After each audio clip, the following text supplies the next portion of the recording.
Karoni, gabung bersama saya di sini yuk. Sini. Apa kabar Karoni? Salam. Roni Bodaks ini asli Solo. Preman Solo. Mantan. Mas Roni ini dulu sekolahnya SD Islam, betul ya?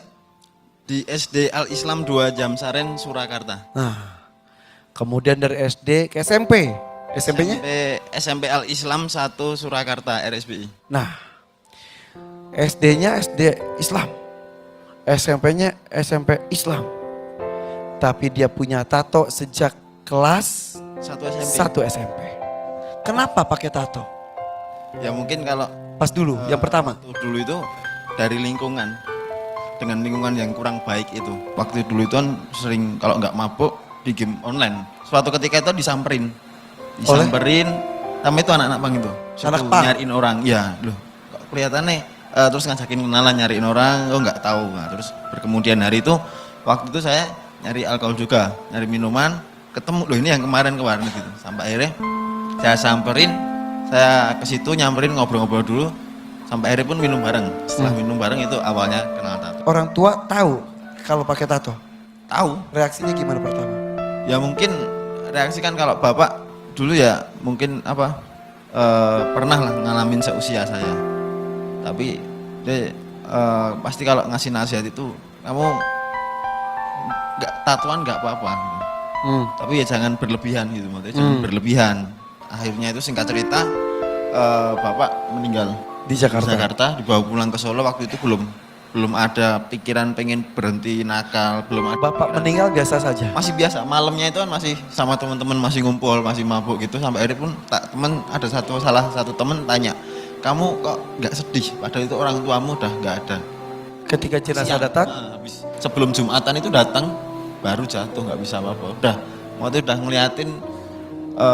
ngeliatin keadaan seperti itu dengan suasana seperti itu udah pastilah namanya anak pasti nangis ngeliatin orang tua nggak ada. ibu kembali ke Jakarta. Ibu kembali Jakarta lagi.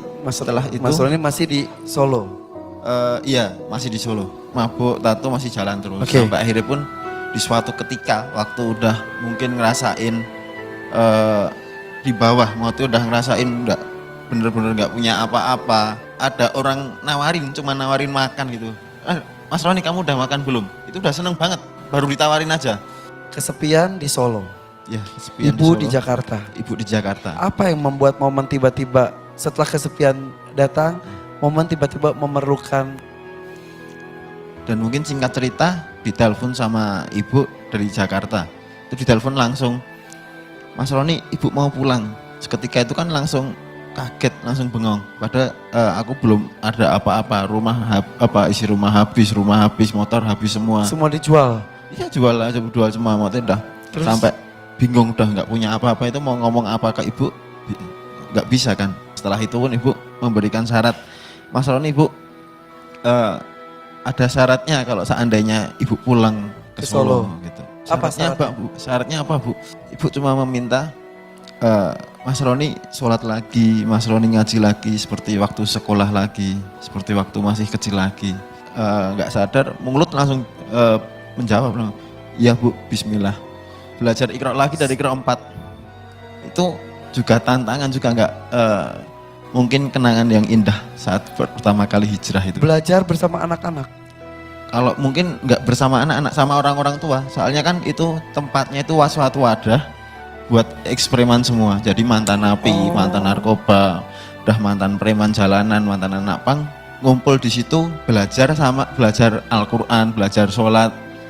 Itu langsung sama ustadznya itu sama. Akhirnya ibu pulang ke Solo. Ya, Mas Roni alhamdulillah akhirnya sholat kembali. alhamdulillah. Untuk kepulangan persyaratan ibu pulang ke Solo. Saya pengen nepati janji ke ibu gitu, meskipun belum ketemu gitu. Ketika pulang sholat subuh ke rumah ada ibu. Nah, di waktu setelah sholat subuh itu saya tidur lagi di pondok. Terus tiba-tiba dibangunin sama om saya itu. Setelah itu, udah sekarang kamu waktunya pulang. Ketika sampai rumah melihat ibu ya udah nangis dah nggak karuan seperti itu. dan setelah itu, setelah proses hijrah, Mas Roni cerita dia pun berdakwah. Dakwah yang dilakukan oleh Mas Roni Bodaks ini menghampiri preman-preman yang pinggir jalan, yang sama bertato juga. Dihampiri, nongkrong bersama. Kemudian sedikit demi sedikit Mas Roni memindahkan tempat tongkrongannya ke depan masjid. Belum diajak sholat. Belum. Hanya memindahkan tempat tongkrongannya saja ke depan masjid. Tapi ketika azan, Mas Roni langsung pamit, sholat dulu. Balik lagi, nongkrong lagi. Lama-lama mereka tertarik ya. Alhamdulillah. Tertarik, banyak akhirnya juga. mereka masuk ikut sholat. Ini dia Mas Roni Bodaks, boleh tepuk tangan untuknya. Berdakwah adalah kewajiban semua orang.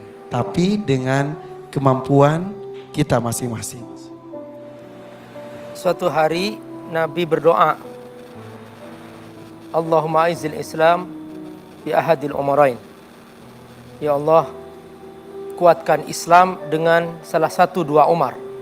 Dulu ada dua Umar di dalam masyarakat kota Mekah yang sangat berpengaruh. Pertama Umar bin Khattab, yang kedua Amr bin Hisham yang dikenal Abu Jahal. Subhanallah, Umar masuk Islam. Rasulullah SAW mungkin istilahnya melihat bahwa kalau berdakwah sendirian ini lambat perkembangan Islam, karena ada wilayah-wilayah yang tidak bisa dimasuki oleh langsung Rasulullah SAW. Harus ada orang-orang yang dulu pernah jahiliyah, dia masuk Islam dan dia berpengaruh ke situ. Akhirnya doa Rasulullah dikabulkan oleh Allah, masuklah Umar bin Khattab radhiyallahu anhu. Yang semua orang mengatakan la yuslima Umar hatta yuslima Khimarul Khattab. Tidak mungkin Umar masuk Islam sampai keledainya masuk Islam. Saking kuatnya permusuhan Umar kepada Islam ketika itu. Nah, begitu masuk Islam, subhanallah, dia gunakan wibawanya, pengaruhnya, sampai akhirnya satu persatu banyak yang masuk Islam. Jadi subhanallah Kak Irfan, ada wilayah-wilayah yang mungkin ustadz ini nggak bisa masuk ke situ. Allah pilih dari hambanya itu yang dulu pernah mengalami masa lalu. Allah pilih itu. Lalu dialah yang akan membimbing mereka ke jalan Allah SWT. Subhanallah. Terima kasih Bang Roni. Semoga Allah berkahi. Sangat inspiratif sekali. InsyaAllah. Terima kasih Mas Roni ceritanya.